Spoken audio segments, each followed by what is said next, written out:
ஆமா தர்மாகிரமா பண்ணுங்கம்மா. காசுலாம் இல்லப்பா. அட கொஞ்சமா ஏதாவது கொடுங்க, பசிக்குது எனக்கு. ஏப்பா காசு இல்ல. கொஞ்சம் கரெக்டாக காட்டுங்க, ரொம்ப பசிக்குது எனக்கு. இரு இந்தா காசு இல்லப்பா. இது ஒரு பொழப்பு. இதுக்கு நீங்க என் கூட பிச்சை எடுக்கலாம். உன் கூட சேர்ந்து பிச்சை எடுத்து 5க்கு 10 கெஞ்சவா? 5க்கு 10க்குமா?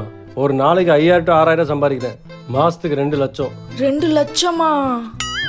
கார் பெட்ரோல் செலவெல்லாம் போக ஒரு 1.5 லட்சம். உன்கிட்ட கார் இருக்கா? என்ன பிச்சைக்காரி மாதிரி பேசிட்டு யார்ட்டு தான் கார்ல? என்கிட்ட இல்ல சார். சார் சார் சார் எனக்கு வேலை போட்டு கொடுங்க sir, please sir, please sir, please sir. அதை விடு. அடுத்த மாசம் வாக்கின் இருக்கு, அதுல போய் ட்ரை பண்ணு. வாக்கின்ல எல்லாம் செலக்ட் ஆக மாட்டேன் சார். சிபாரிசு பண்ணிக்க சார், ப்ளீஸ் சார். சிபாரி சமையல்லே பிடிக்காத வார்த்தை. சரி பார்க்க பாவமா இருக்க, எந்திரி.